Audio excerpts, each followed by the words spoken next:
Well, hello, we're here today with Eleanor Smith. You're a level 6 material science management degree apprentice, wow, at Ibstock. So can you tell us a little bit about yourself, your apprenticeship and the company that you work for? Yeah, so I'm Eleanor and I'm from Ibstock. I started just over a year ago, so in my second year of my apprenticeship. Ibstock is a construction manufacturing company, so we make like clay and concrete products. Oh wow, okay. And I work primarily in the clay side of the business, and we manufacture bricks. I work in the biggest, I'm pretty sure it's the biggest factory in the company. We can produce up to 100 million bricks a year, and we've got one of the longest kilns in Europe, which spans 200 metres in length. Wow. So yeah. So great company to work for then, if that's the kind of thing you're interested in. Yeah. Amazing. So yeah, obviously when you hear bricks, you don't think of much, but there's so much that goes on behind it, and you've got to think about like the clay composition, and obviously looking at like the emissions that come out of the clay and the impacts of that, and how different firing temperatures and airflows can affect that. So yeah, it's really interesting. So what's your apprenticeship in, and then how does that kind of relate to what you do in your company? So I'm doing a materials engineering degree. So that looks at kind of every material, so metals, polymers, composites, and then obviously ceramics. So That keeps you on your toes then, I bet. yeah, but it's good. Obviously, it kind of, I've got like the broadness. So I like exposure. Yeah. So like, I feel like there's going to be a lot of opportunity, whether I stay within Ibstock or like as my career progresses. So yeah, it's really good. In university we do a lot of the metals at the minute, but I'm about to start the ceramics module this semester, so I'm really excited for that. That's really good.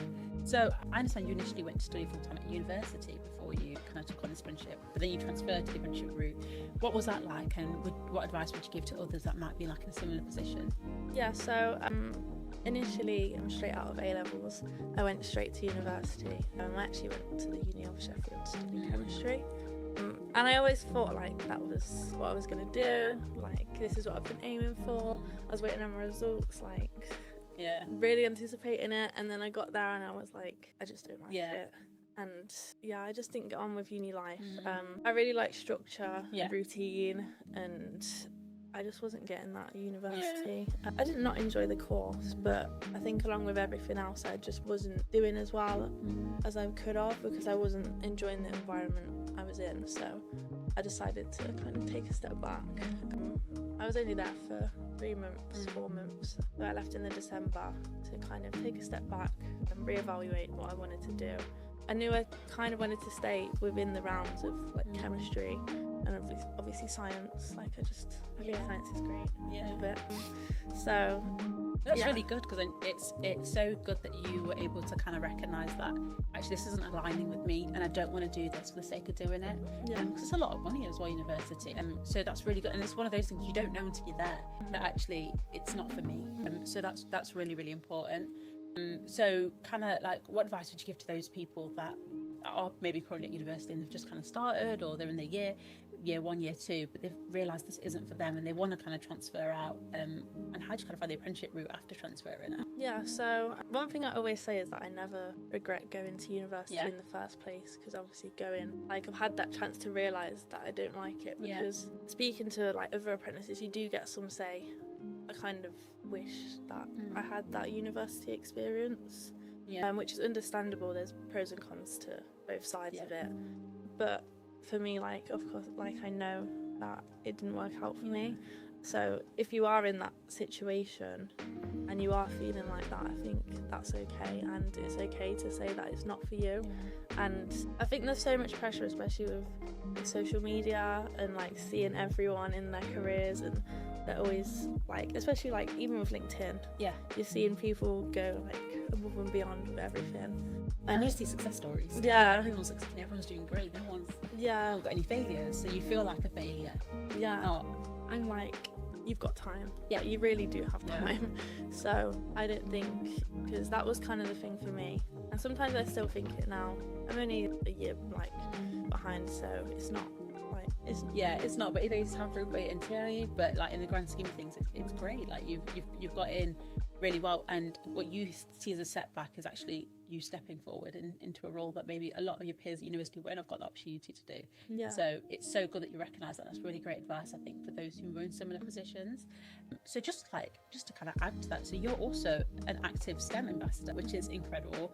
And why is that important to you? And what's your kind of advice for like increasing diversity in STEM, which I know is currently an ongoing project for a lot of STEM industries? Yeah. So, well, my background, I come from like just a state school. Yeah.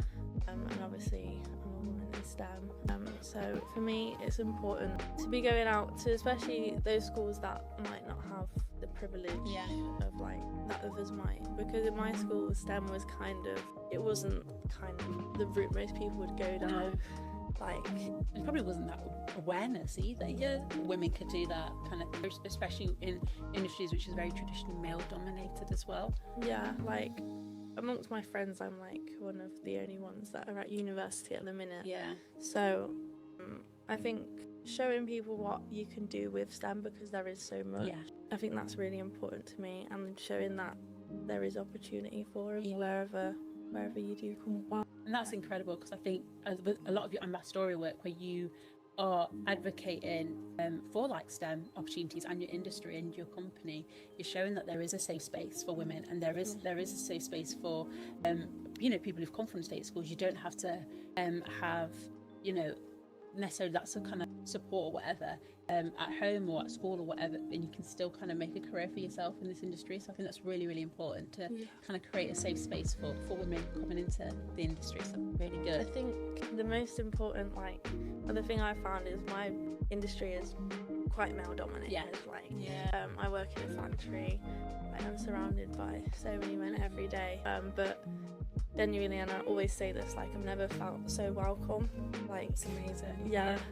They look after me, they make sure I'm okay, and I've got the support that I need, and there are a lot more women coming into the industry, which is great.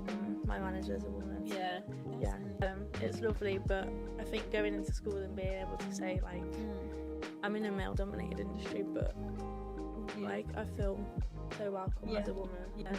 You don't feel like you're disadvantaged, which maybe that 15-20 years ago a lot of women did, and that's so important, especially for your company Ipstock, to be highlighting that as well and creating that atmosphere at work, especially for an apprentice. Young people, apprentice obviously are for everyone, but a lot of apprentices will be like young people that are coming straight from school and stuff and not having any idea of work.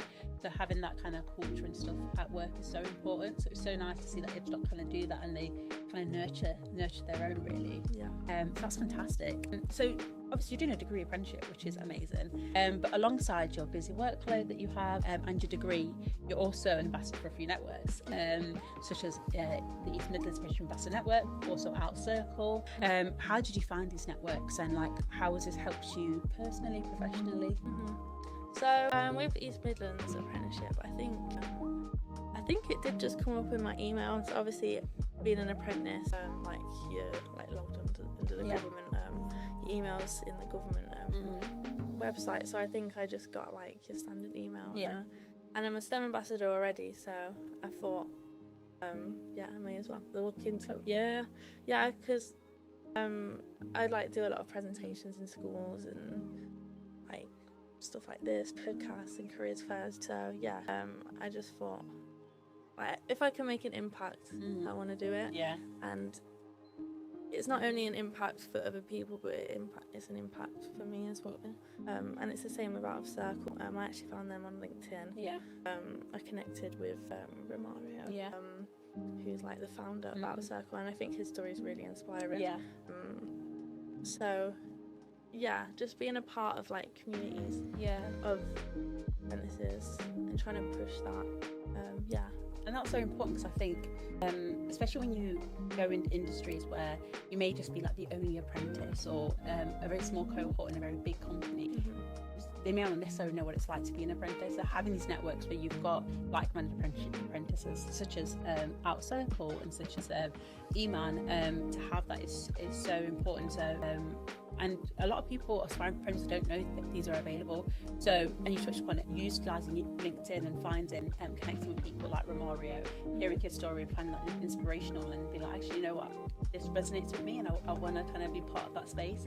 So that's fantastic. Do you think that's helped you grow professionally as well, and helped you like shape your career that you've got currently? Yeah, definitely. Yeah.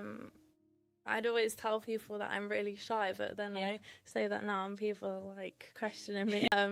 But since starting my apprenticeship, I've just seen my confidence grow so much, and I think a lot of that is through everything I do outside of it. So like my ambassador work, and pushing myself to go out and do presentations and careers days and speak to people. Like I always say to myself, because I don't always want to go and stand in front of a couple hundred people, that I'm going to get more out of it than if I didn't do it. Even if something does go wrong, I can take that and learn from it. And I've just seen, with that mindset, I've just seen myself kind of like flourish with my confidence and like my leadership as well. Like organising, like I organised a careers day for a group of students to come over to the stock site and safety and everything. So even stuff like that, like leadership, time management, and just organising. And it's invaluable, I think, when you're doing that, and it's you fully utilising your apprenticeship as well, not just getting your degree and just working and just your team. It's you branching out, being in your whole like company as well as externally as well. So I think that's fantastic, and that's so good for like other people to kind of know that as well. I always like kind of tell myself what I put into my apprenticeship and what I'm going to get out of it, because you can go to your job and you can get your degree, but there's so much more that you can get out of it. So if you put the time in and really like invest yourself in it, you'll definitely reap the benefits. That's really good. So final question, what would you kind of tell viewers who feel lost in their career, choices and routes and stuff? What kind of advice would you give to those viewers that are kind of feeling that? I think kind of circling back round to me being at university and then deciding to leave, is that you do have time, and it's okay to take a step back sometimes.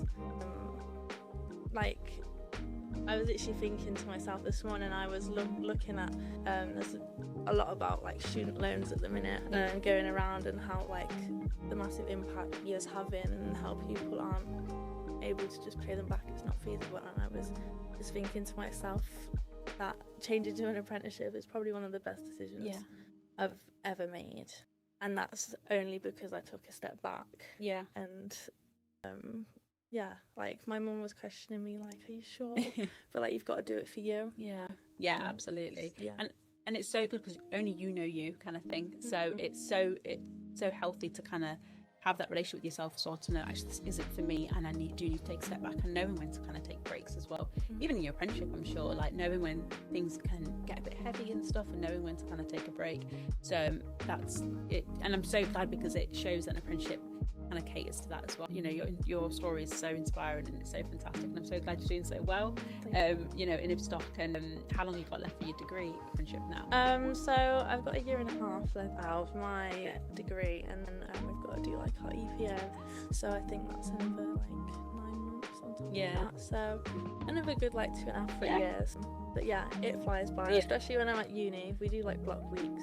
So I go 3 weeks at work and then a week at uni. And it's 3 weeks at work just fly. So well, you know, what a fantastic story. So thank you so much for coming in and sharing that with us. Thank you for having me. No, you're very welcome.